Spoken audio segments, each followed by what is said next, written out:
ce qu'il faut voir, c'est que dans la conduite d'un projet, et a priori pour le management d'un projet transversal, on n'est pas dans la gestion d'un processus où on veut juste s'assurer que les procédures ont été respectées.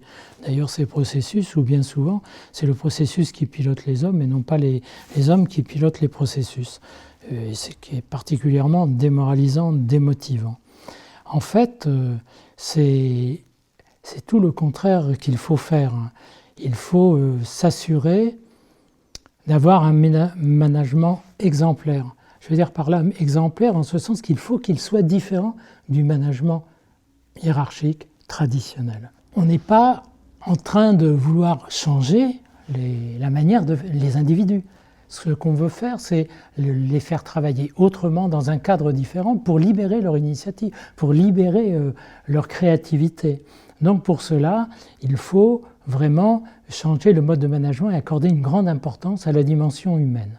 Alors il y a plusieurs choses importantes, mais on peut en citer quelques-unes. Il y a ce qu'on appellera la loi de la réciprocité. En fait, dans toutes les relations humaines, ce qui est important, c'est qu'on accorde de l'importance, du crédit, de la valeur à ceux pourquoi les autres vous accordent de l'importance. Si vous n'accordez pas d'importance à ce que fait votre contributeur, il n'accordera pas d'importance lui-même à ce qu'il fait. D'autre part, votre comportement doit être exemplaire, parce que le comportement du chef de projet va rejaillir sur le comportement des contributeurs, et les contributeurs finalement se calqueront dessus. S'il a un comportement dominant, hiérarchique, fermé, eh bien eux-mêmes se replieront et se refermeront. Ça ne fera pas fonctionner le système comme il faut le faire. Alors une chose qui est importante, c'est de réussir ces réunions de lancement. La réunion de lancement, que ce soit avec les contributeurs et tous les autres, et la première réunion du comité partenarial. Ne pas oublier que c'est le moment où, pour la première fois, ils vont tous être ensemble, dans chacune des instances, à pouvoir partager, se côtoyer, s'apprécier, comprendre le rôle de chacun, comprendre quel est l'objectif commun, l'intégrer et voir comment ils vont pouvoir se positionner. Donc c'est à réussir, il faut le faire. Pas trop tôt, il faut le faire vraiment quand tout est prêt pour le lancer. Trop tôt, c'est de la déperdition parce qu'on ne stocke pas l'énergie. Donc au bout du compte, toute l'énergie que vous avez mobilisée, elle va se dégonfler et vous ne verrez plus personne.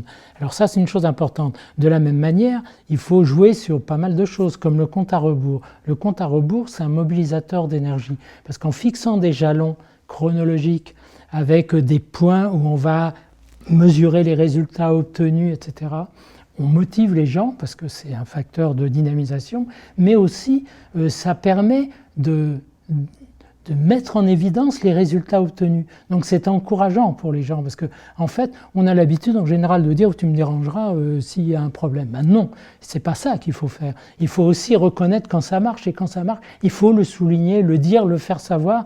C'est un acte de reconnaissance indispensable et c'est ce qu'attendront vos contributeurs.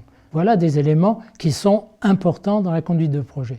Il faut y penser, il faut le garder présent à l'esprit. Donc n'oubliez pas, un manager dans un projet transversal, ce qui importe, c'est qu'il tienne absolument compte de la dynamique des personnes avec lesquelles il travaille.